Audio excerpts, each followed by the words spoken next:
17절 말씀에 보면 소년들이 죄가 여호와 앞에 심히 크므로 여호와의 제사를 멸시함이더라고 그랬습니다. 다시 한번 읽겠습니다. 이 소년들의 죄가 여호와 앞에 심히 크면 그들이 여호와의 제사를 멸시함이었더라. 아니, 그러니까 전쟁이 일어나고 전쟁에서 이스라엘이 패한 이유가 바로 뭐냐면 여기 기록된 거예요. 소년들이 여호와 앞에 심히 크므로 여호와의 제사를 멸시했다는 겁니다. 여호와의 제사를 멸시했다는 말은 무엇을 반증하고 있냐면 오늘날로 말하면 예배를 멸시했다는 겁니다. 여러분, 예배가 무너지면 제가 지난주도 말씀드렸고 지난주도 말씀드렸습니다만 우리 삶이 무너지게 되어 있습니다. 그러므로 우리 삶의 가장 제일 중요한 선서는 뭐냐면 예배입니다. 예배를 보관하고 유지시키는 날로 이 주일날 걸고 지킨다는 말이 나온다는 겁니다. 여러분, 사실 예배가 무너지면 다른 삶은 저절로 다 무너질 수밖에 없습니다. 엘리 가문의 멸망은 어디부터 시작됐냐면 제사를 멸시하는 것, 예배를 멸시하는 것부터 시작됐다는 사실인 것입니다. 여러분, 여기서 우리들이 예배의 생활을 한번 점검해 보아야 됩니다. 이스라엘의 엘리 가문이 하나님의 제사를 멸시하고 말미암아 그 가문이 멸망이 왔다면 오늘날 나는 예배를 어떻게 생각하고 있고 예배를 어떻게 드리고 있고 나는 예배를 무엇을 통해서 얻고 또는 예배를 통해서 내 삶에 내 신앙에 어떤 것을 유지해 나가는가 한번 꼭 점검해 볼 필요가 있다는 것입니다. 엘리 두 아들의 실질 타락은 예배에서부터 시작됩니다. 예배가 무너지니까 사실 여러분 예배에 실패하면 하나님을 알 수가 없는 겁니다. 우리가 한 주가 정말 바쁘게 살다가 때로는 하나님도 잃어버리고 살 수도 있습니다. 어느 초등학교 1학년 교실에서 있었던 일이라고 합니다. 수업이 시작해서 아이들이 선생님 말씀을 이렇게 노트에도 적기 시작하는데 하나님가 책상에 엎드려서 훌쩍훌쩍 울기 시작합니다. 자, 그 모습을 보고 있던 옆에 친구가 선생님에게 알렸습니다. 얘 울어요. 선생님이 찾아와서 그 아이가 물었습니다. 애야, 너 왜 우니? 그래도 아무 대꾸 없이 계속해서 훌쩍거리며 울기만 합니다. 근데 선생님은 침착성을 잊지 않고 인내성을 가지고 계속 지켜보다가 물었습니다. 그 아이가 눈물을 훔치면서 얘기합니다. 엄마 얼굴이 생각이 안 나요. 아이들이 와르르 울기 시작합니다. 그래, 아이고, 좀 가서 엄마 얼굴 보고 오라. 그래서 선생님이 보냈습니다. 그 아이가 학교 근처에 있게 집에 가서 엄마 얼굴을 보고 왔습니다. 그리고 매우 기쁜 얼굴로 수업을 임하면서 선생님이 불러준 노트에다 적기 시작합니다. 여러분, 우리도 매일 예수님을 만나고 예수님을 알고 있다고 얘기를 하지만 한 주간 삶을 살면서 예수님의 얼굴을 잃어버리고 사는 것은 아닌지 한번 생각할 필요가 있습니다. 엘리의 두 아들이 실제적인 타락은 제사의 멸시, 예배의 타락에서 알 수 있습니다. 보세요. 우리가 예배가 무너지고 예배가 이렇게 좀 타락하게 되고 예배를 멸시하게 되면 어떤 현상이 일어나냐면 아모스 2장 8절에 보면 이렇게 기록되어 있습니다. 아모스 2장 8절 같이 한번 읽겠습니다. 모든 제단 옆에서 전당 잡은 옷 위에 누우며 그들의 신전에서 벌금으로 얻은 포도주를 마심이니라. 이것은 어디서부터 시작됐냐면 예배의 타락부터 시작됐습니다. 예배의 타락될 때 그들의 삶에도 이렇게 타락될 수밖에 없다는 겁니다. 여기서 모든 죄가 있는 것은 상당히 많은 교회가 있었음을 이야기합니다. 그런데 교회가 많을 때 무슨 일을 자기 편한 대로 믿었다는 겁니다. 오늘날도 마찬가지죠. 얼마나 건너편의 교회입니다. 그래서 교회에서 신앙생활도 뭐요? 자기 편한 대로 하고 있는 것은 아닌다는 생각이 듭니다. 또 하나, 오늘 예배는 예배를 놓지 않았습니다. 예배는 참석했습니다. 그런데 예배를 드릴 때 깔고 있는 이 어떤 옷이냐면 저당 잡힌 옷입니다. 이 저당 잡힌 옷은 가난한 사람의 마지막 옷입니다. 이제 할 수 없어 그 옷을 저당 잡힌 겁니다. 또 예배 드려서 목이 말라서 마시는 음료수가 뭡니까? 벌금으로 얻은 포도주입니다. 하마를 통해서 종교적인 열심은 있었으나 종교적 열심은 대단하지만 전자 그들의 삶은 철저하게 이기적이었다는 겁니다. 여러분, 우리의 삶도 거룩한 예배입니다. 우리가 오늘도 이 예배를 드리고 이 예배에 우리가 성공했다면 이 예배는 우리들의 삶의 예배로 이어져야 됩니다. 하나님께서는 우리들의 삶을 자세히 세율히 보고 계신 줄로 믿습니다. 여러분, 여기에만 하나님이 계신 것이 아니라 우리의 삶 속에서 하나님이 함께 계시고 그 하나님이 우리들이 매일매일 순간순간보다 삶을 보고 계신다는 사실을 잊어서는 안 됩니다. 아멘.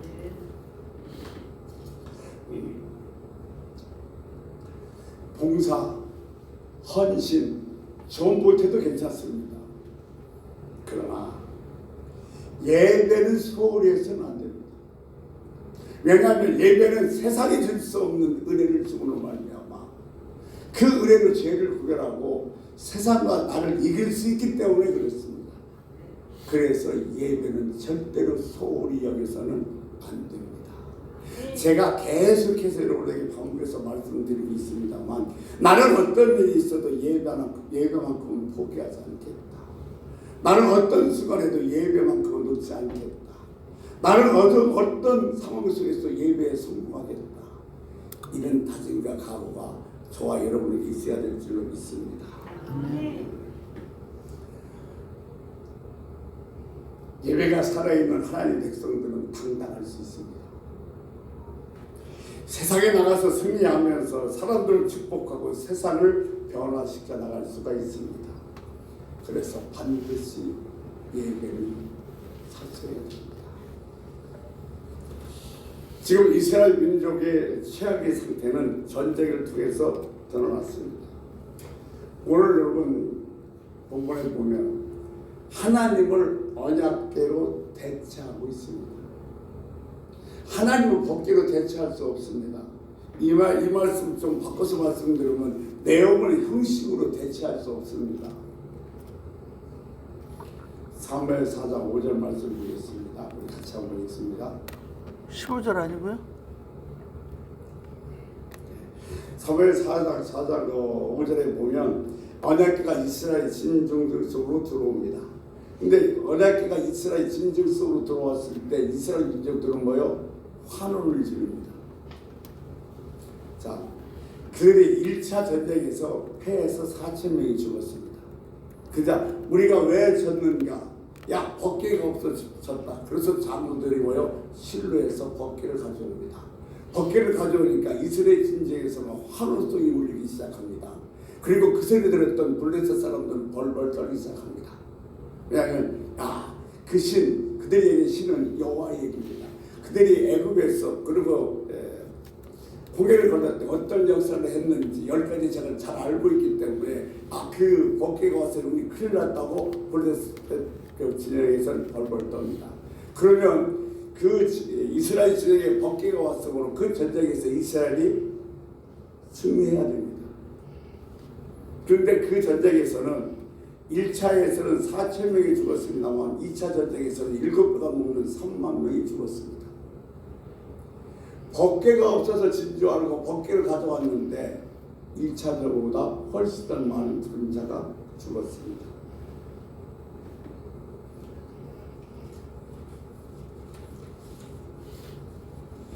실로라는 곳엔 언약궤가 묻혀 있습니다. 실로에서 그 법궤를 지금 진영으로 갖고 있는 겁니다. 그러니까 엘리 제사장의 두 아들 홈리와 비니아스는 제사장이었기 때문에 언약궤 옆에 있었던 것은 당연합니다.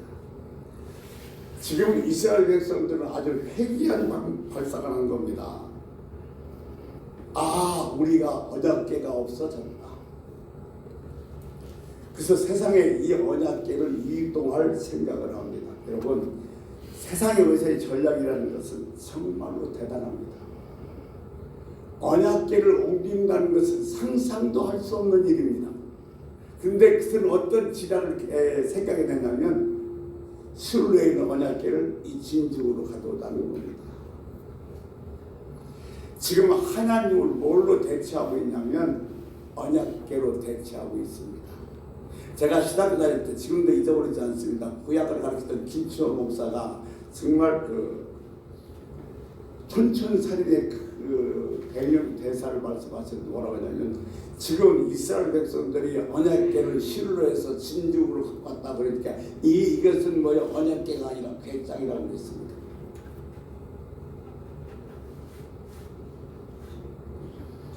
언약궤라는 것은 물건이 중요한 것이 아니라 거기에 상징성이 중요한 겁니다.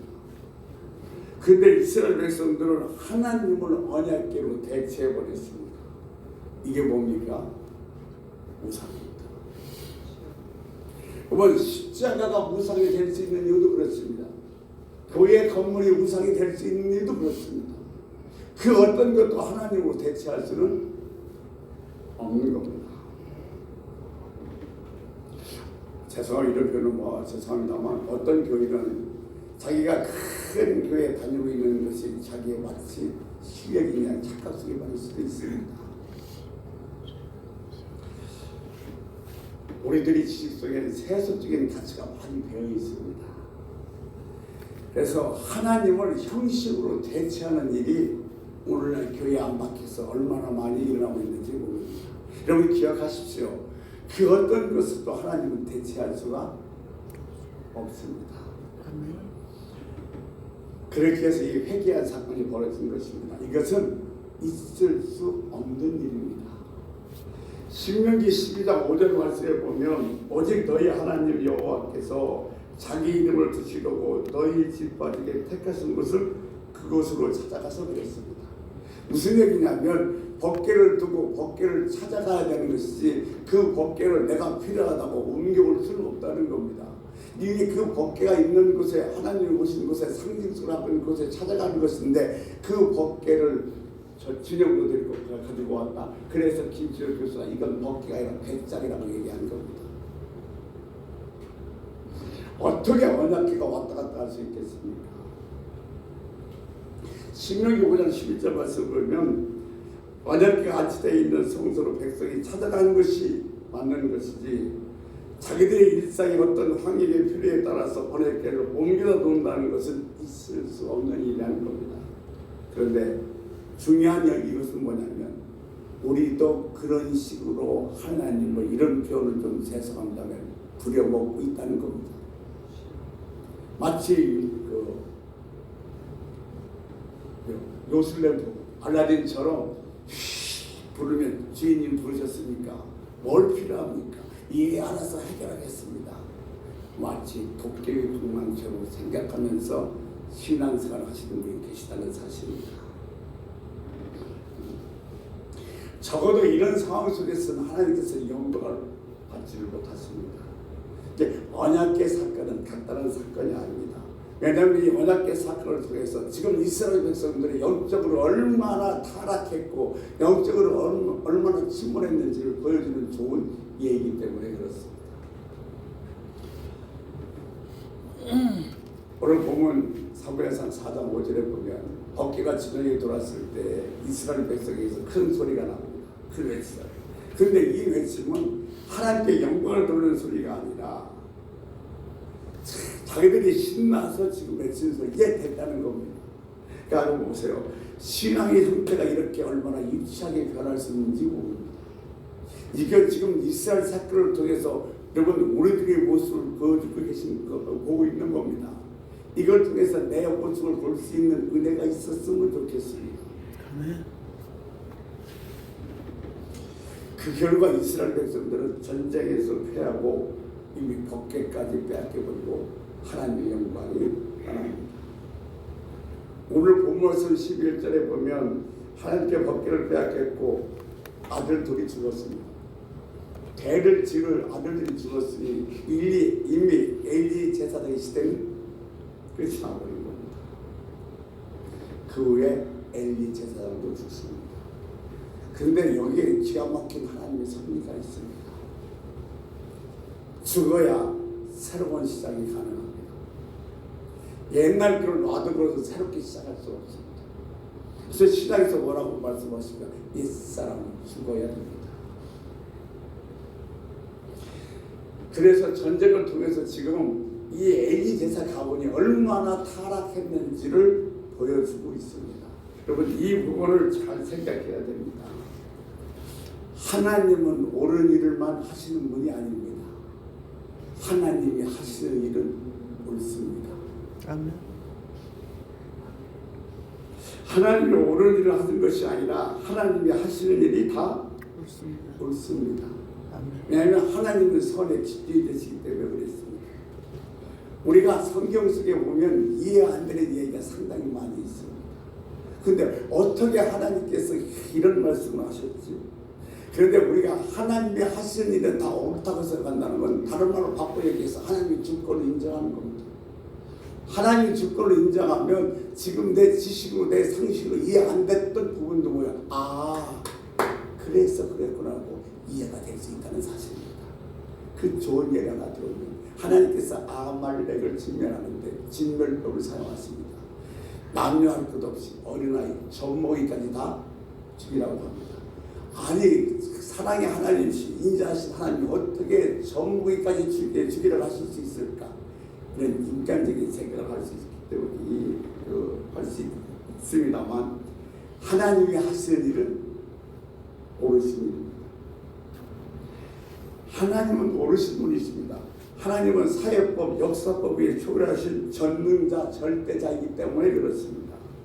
그러니까 그래서 이 정말로 영적으로 타락해버린 그 엘리 제사장의 가문을 전쟁을 통해서 그 실상을 드러나게 하시고 결국 그 엘리 제사장의 가문의 문을 하나님은 닫아버리십니다. 왜냐하면 그 문을 닫아야만이 이제 진짜 하나님의 말씀이 선포될 수 있기 때문에 그렇습니다. 가끔가다 하나님께서 역사를 청소하실 때가 되십니다. 우리가 이럴 때 하나님의 섭리로 그럴 때가 있는데 우리는 한 면만 보면서 그런지 이해가 안 될 때가 있습니다. 왜 그럴까요? 하나님의 섭리가 있습니다. 그분이 하실 일이 옳으니까 나중에 그림 전체를 보면 이해가 된다는 겁니다. 그분은 우리 지혜보다 훨씬 높고 우리 생각과 전혀 다르신 분이십니다. 그분이 하신 일은 다 옳습니다. 그분이 선의 주인입니다. 지금 내 지식으로 이해가 안 돼도 하나님이 하신 일이기 때문에 우리를 받아들이고 수용하고 그 안에 어떤 의미가 있는지를 잘 살펴보아야 된다는 사실인 것입니다. 그렇게 해서 이 엘리 두 아들을 죽습니다. 그러니까 이 집안의 가문은 어디서부터 시작됐냐면 멸망은 어디서부터 시작되는 거냐면 예배를 멸시하는 것부터 시작됐습니다. 여러분 예배를 멸시하는 사람은 어떤 사람인지 다 무너지게 되어 있습니다. 그래서 예배의 생명을 걸라는 얘기를 우리가 하고 있는 것입니다. 어떤 일이 있어도 무슨 일이 있어도 예배만은 포기하지 마시기 바랍니다. 그래서 씨앗이 땅속에서 떨어졌습니다. 자라서 어느 날 큰 세숫대가 많은 꽃을 핍니다. 엘리 집안은 망합니다. 사무엘은 점점 자랍니다. 엘리는 제사장이었습니다. 그러니까 이 제사 갖고는 안 되겠다는 겁니다. 이 타락한 제사 갖고는 더 이상 받자고 하나님께서 받을 수가 없다는 겁니다.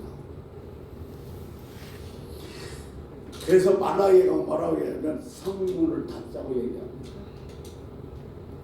인간이 드리는 타락한 제사는 안 되겠다. 매년 드리는 제사 가지고는 안 되겠다. 그래서 사무엘을 통해서 다윗의 집이 준비되는 겁니다. 그래서 다윗의 계통을 통해서 예수 그리스도가 이 땅에 오셨고 예수 그리스도가 십자가에서 피 흘려 죽으시고 말미암아 오늘도 좋아요 이렇게 아름답고 복된 예배를 드릴 수 있게 되는 겁니다. 아멘. 여러분 우리들의 신앙의 가장 핵심이고 중심은 예배입니다. 어떤 일이 있어도 이 예배는 절대로 멸시하지 마시고 주의 이름으로 부탁을 드립니다. 아멘. 우리 주의 한번 부르시고 하나님 난 어떤 일이 있어도 예배를 멸시하지 않겠습니다. 예배를 소홀하지 않겠습니다. 예배를 꼭 지키겠습니다. 이렇게 주의 한번 부르고 통수로 기도하시다가 자연스럽게 마무리하겠습니다. 주의 한번 크게 부르시겠습니다. 아버지 하나님, 내가 우리 막아내서 세상을 열쇠했던 것처럼 오늘의 시간도 아버지 하나님과 예배를 열쇠해서 보내다